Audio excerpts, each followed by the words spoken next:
Love gospel వీక్షకులందరికీ సర్వశుభాలు తెలియజేస్తూ ఉన్నాం. స్టెఫెను అనే హతసాక్షి గురించి మనం వింటూ ఉంటాం. మొదటి శతాబ్దపు క్రైస్తవ్యం ప్రారంభ దశలో ఉన్నప్పుడు మొదటి హతసాక్షిగా మరణించిన వ్యక్తే ఈ స్టెఫెను గారు.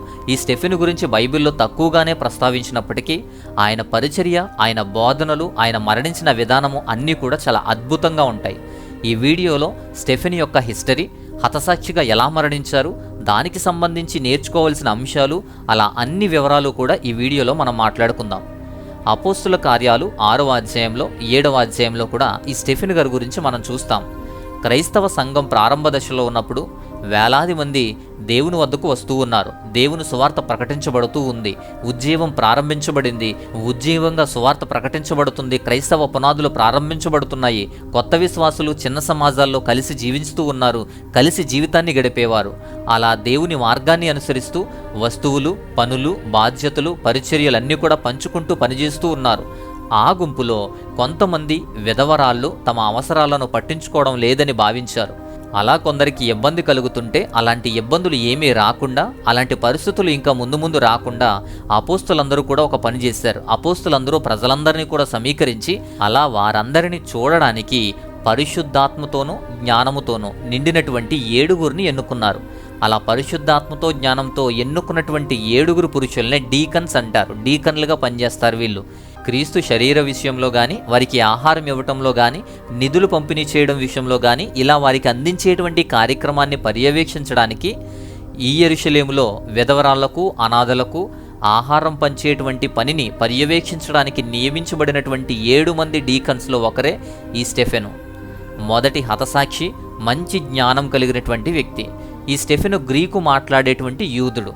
గ్రీక్ స్పీకింగ్ జివిస్ కమ్యూనిటీ నుంచి వచ్చినవాడు కాబట్టి మేబీ పాలస్తీనా బయట నుంచి వచ్చినటువంటి యూదుడుగా చూస్తారు. స్టెఫెను అనే పేరు కూడా గ్రీకు పేరు. స్టెఫనోస్ అనేటువంటి పదం నుంచి వచ్చింది. అంటే దాని అర్థం క్రోన్ అని అర్థం, అంటే కిరీటం అని అర్థం స్టెఫెను అంటే.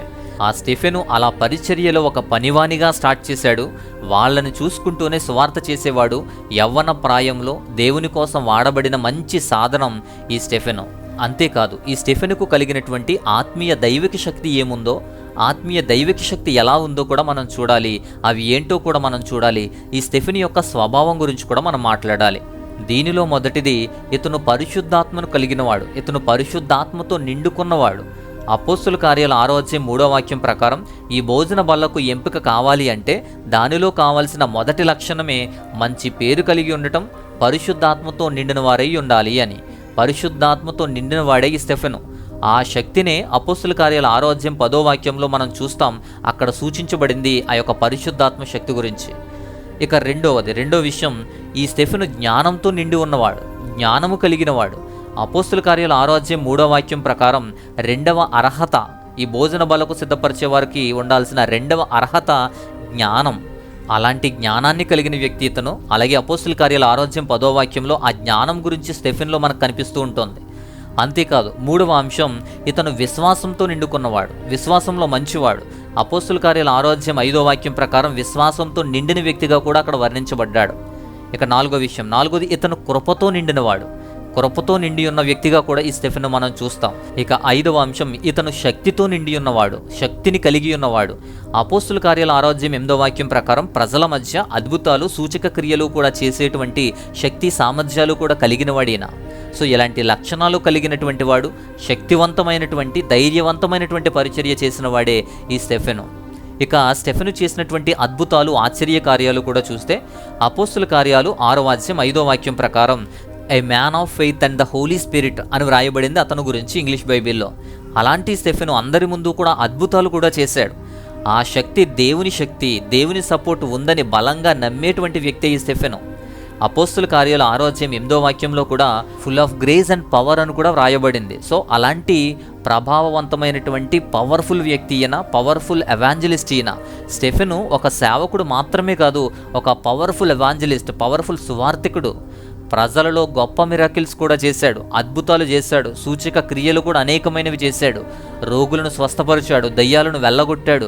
పర్టిక్యులర్గా విడివిడిగా అద్భుతాలు వివరించలేదు కానీ, బైబిల్లో అవి మనకు విడివిడిగా ఒక్కొక్కటి మనకు వివరించలేదు కానీ, ఇలా ప్రజలలో గొప్ప క్రియలే చేశారు.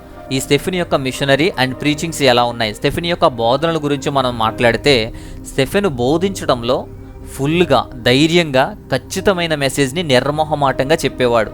ఏ పొజిషన్లో ఏ ప్రాంతంలో ఉన్నారు అనే దానికన్నా ఆయన ఎంత స్ట్రాంగ్గా చెప్పారు అనేదే ఆయన మాటల్లో స్పష్టంగా కనబడుతుంది. స్టెఫెను ప్రసంగాల్లో కూడా ప్రాముఖ్యంగా 3 అంశాలు ఎక్కువగా ఆయన నొక్కి చెబుతాడు.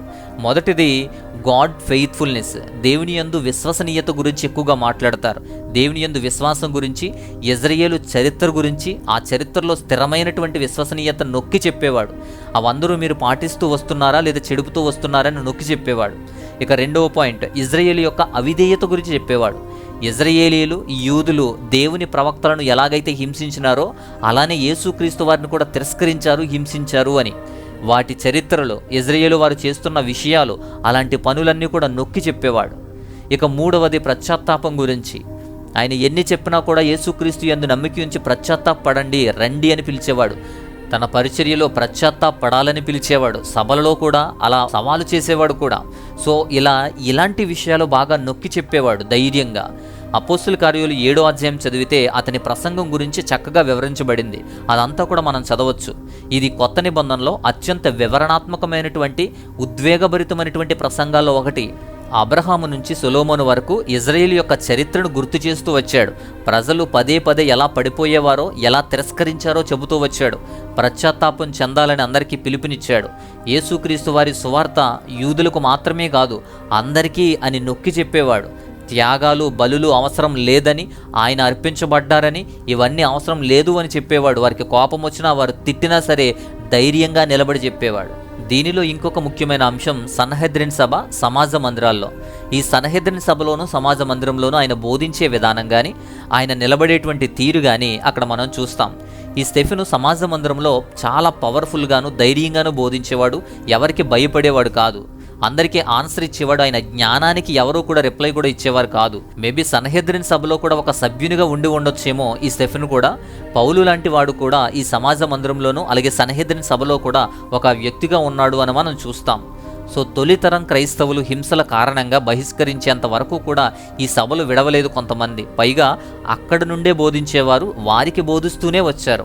అలా వారికి, నమ్మేవారికి నీతి కలుగుటకై యేసుక్రీస్తు ధర్మశాస్త్రం ముగింపు అని బోధించడం మొదలుపెట్టాడు. రోమపత్రిక 10:4 ప్రకారం అలాంటి విషయాలను బోధించేవాడు. అలా మోషే కన్నా యేసుని ఎక్కువగా చేశారు అని చెప్పి వాళ్ళు నిందించారు. అపోస్తుల కార్యాలు 7:37 వాక్యం ప్రకారం యేసుక్రీస్తును మోషే కన్నా ఎక్కువ చేస్తున్నాడు అని వాళ్ళు తిరస్కరించారు. వారికి కోపం వచ్చింది.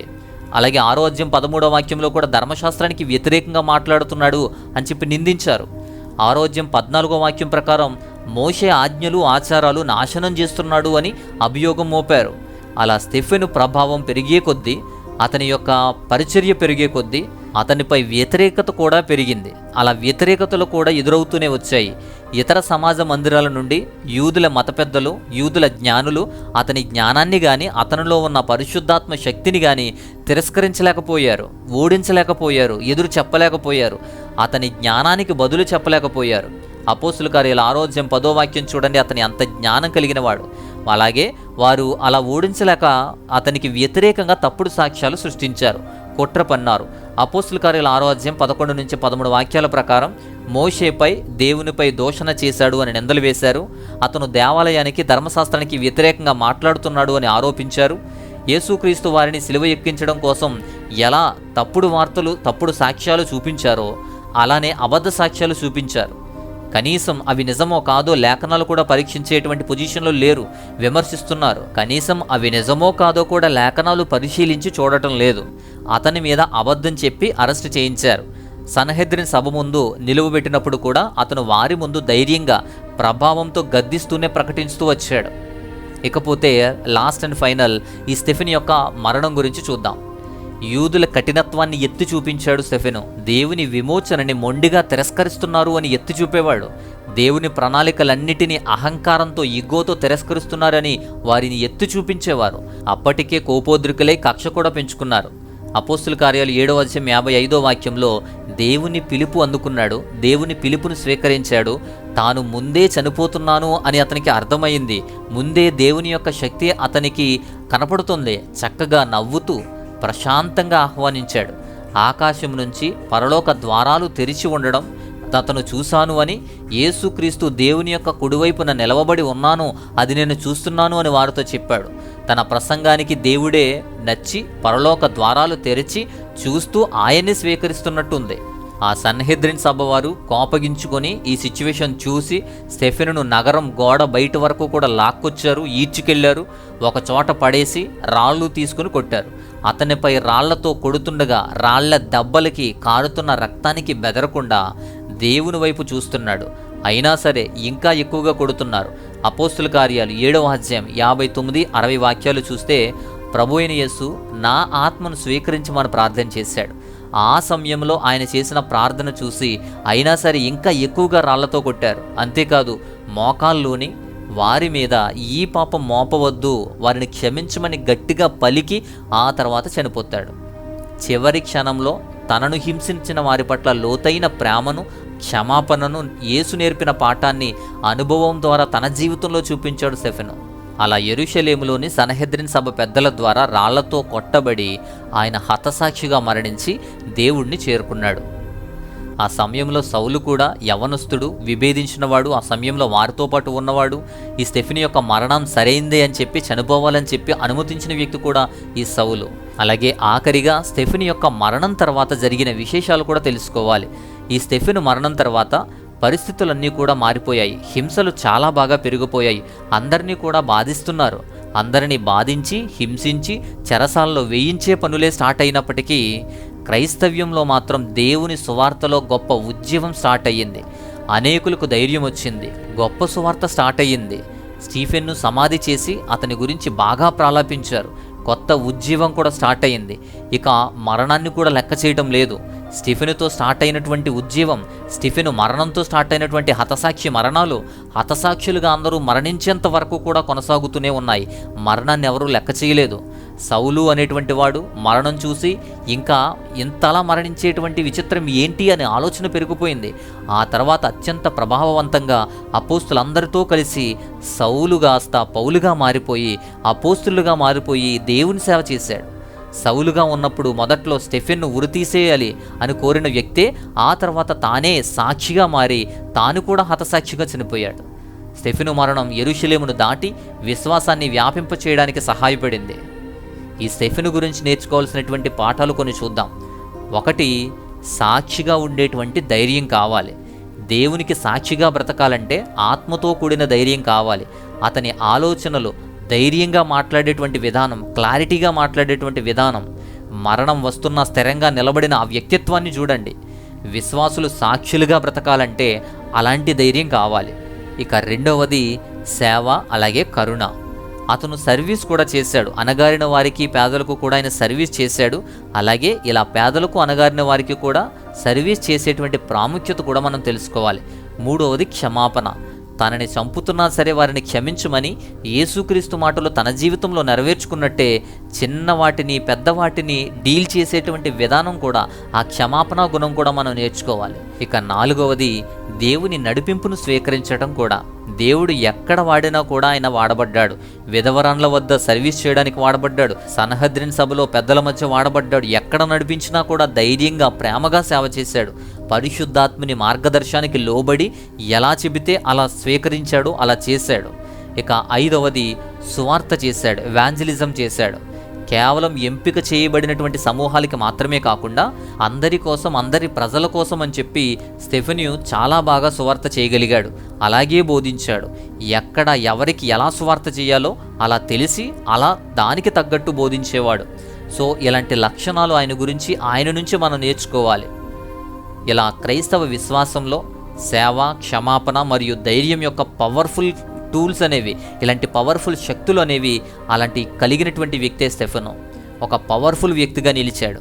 అతని ధైర్యము, జ్ఞానము, ఆత్మశక్తి, హతసాక్షిగా మరణించడం చరిత్రలో, బైబిల్లో మంచి పవర్ఫుల్ రోల్ని గుర్తు చేస్తాయి.